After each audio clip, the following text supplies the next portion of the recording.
Why do we never get bored of sunsets?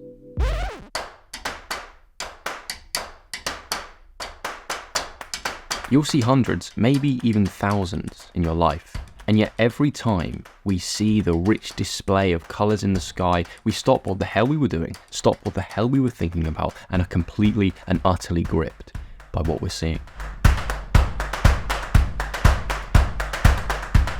Where time stops, and for a moment, life itself feels like a true gift.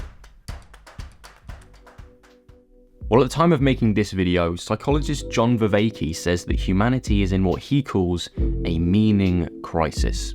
Many people are struggling to find purpose, struggling to connect with reality, and struggling to lead a fulfilling life. And as I'm a psychology and philosophy nerd, I've been spending a lot of time recently thinking about a potential solution to this meaning crisis. And I think it has something to do with our universal appreciation for sunsets. If life does not feel fulfilling, then that is a spiritual problem. And before you click off the video now thinking, oh Joel, spirituality is bullshit, just hear me out, right? Because I'm going to attempt to explain it from a psychological perspective in a way that you haven't heard before. I want you to close your eyes and imagine for a moment that you are Iron Man. Trust me, this will all make sense. I'm not really into Marvel, right? But from my basic understanding, what makes Iron Man powerful is his suit. But there is also a person within that suit. And although the suit holds all the power, you need both the person in the suit and the suit itself to be Iron Man. Now, I believe that human beings like me and you are just like Iron Man. You can open your eyes now. The suit is what psychologist Carl Jung referred to as the persona, right? Which is, from a psychological perspective, the person that we present to the world. And the person in the suit, Tony Stark, is what Carl Jung called the self, which is who we actually are underneath the persona. The person you present to the world and the person you actually are not the same thing. I'm talking now strictly from a psychological personality basis. And for Carl Jung, right, who you actually are, the self beneath it all, is something that you can't really understand. It contains the potential of the person you could become. It has no name, no race, no gender, no past, no future, no accomplishments. It's almost like the spirit that animates the persona that you present to the world. You've already know this before, but my name is Joel Clifton, and Joel Clifton is the person I present myself as to the world. But it's not who I really am. Joel Clifton is the label that's been put on this physical organism, and it's a construct or an idea that we've all agreed is real. But it's just a performance that I'm playing in the world. It's my persona from Carl Jung's perspective.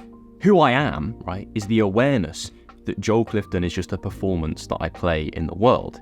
It's the spirit that knows I'm playing the game of life. And I can't think about this in another way than saying that that awareness, that spirit, is my soul. Spiritual life is realizing that you aren't the suit, you are Tony Stark. But both are needed to be Iron Man, and both are needed to live this weird and wonderful human life. And I think the reason that humanity is in a meaning crisis in the 21st century is because we are physically comfortable but spiritually starving. I think, although all of our physical needs are essentially met, we have lost touch with the true nature of who we are. We believe that all we are is the person we present to the world, and we've neglected the more mystical, transcendental parts of life. We've neglected the self, we've neglected the spirit and the soul that we actually are. Well, as humans, we have a bias towards things that we can explain and understand. If we can't really wrap our heads around a certain concept, we tend to just write it off. And before we go into sunsets, I want to dig a little bit into that idea.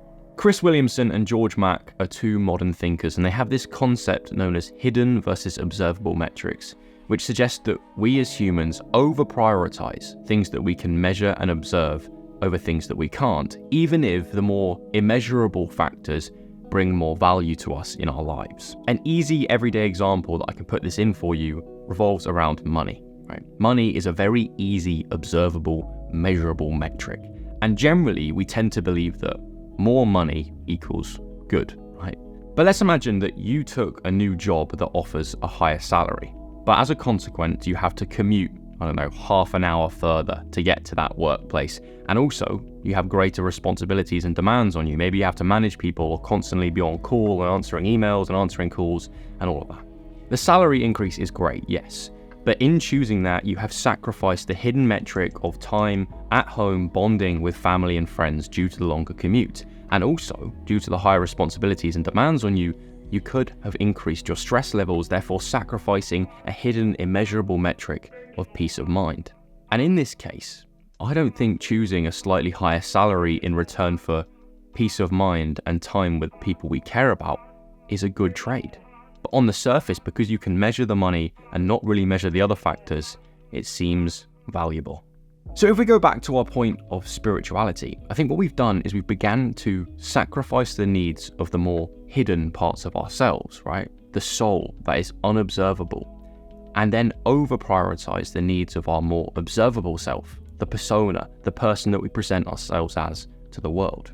However, I believe investing too heavily in the idea of me, Joel Clifton, with his desires and his future and past and accomplishments, takes me away from connecting with who I really am beneath it all.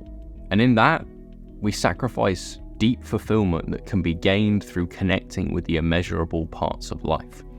Our relationship to our inner self, our relationship with the present moment, and our relationship to mystical, transcendental things that we can't truly understand or explain. And a great example of that would be sunsets. Now, I'm finally going to go back to the question that I asked at the beginning of this video. Why do we never get bored of sunsets? Well, we've established in a spiritual, psychological roundabout way that the antidote to the unfulfilling life, in my opinion, is to connect with the true nature of who you are.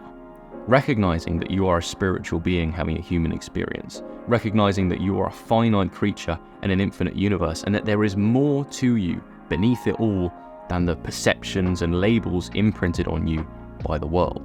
And I believe that the reason we are so gripped by a sunset is because it reminds us of that fact. The sunset reminds us of the deeply transcendental nature of reality. It reminds us that life is a dance of color and light beyond our comprehension. And also, just like a sunset, our life is finite and transient and will eventually end. And in that manner, I think you could argue that the sunset is a great reflection of ourselves.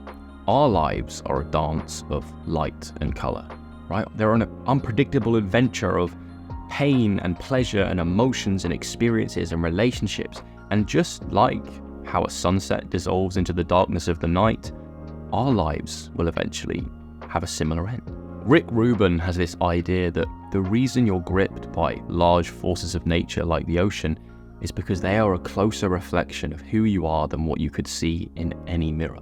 And I guess the overall message of this video, the antidote to the unfulfilling life, in my opinion, from what I've experienced, is that we have to connect with the parts of ourselves that we see in a sunset over the parts of ourselves that we see in a mirror. Connect with the deepest parts of who you are, beneath the persona, beneath the ego, and address the complexity within you. This video was a bit more abstract than normal, right? And it definitely pushed my limits of what I can try and understand and explain to a camera, but it felt meaningful to me, and that's why I followed it. So thank you so much for watching. If you'd like to explore my interest in psychology and philosophy and how that links to personal development and performance, then you can continue exploring my content through this video here. With that said, thanks again, and I'll see you over there.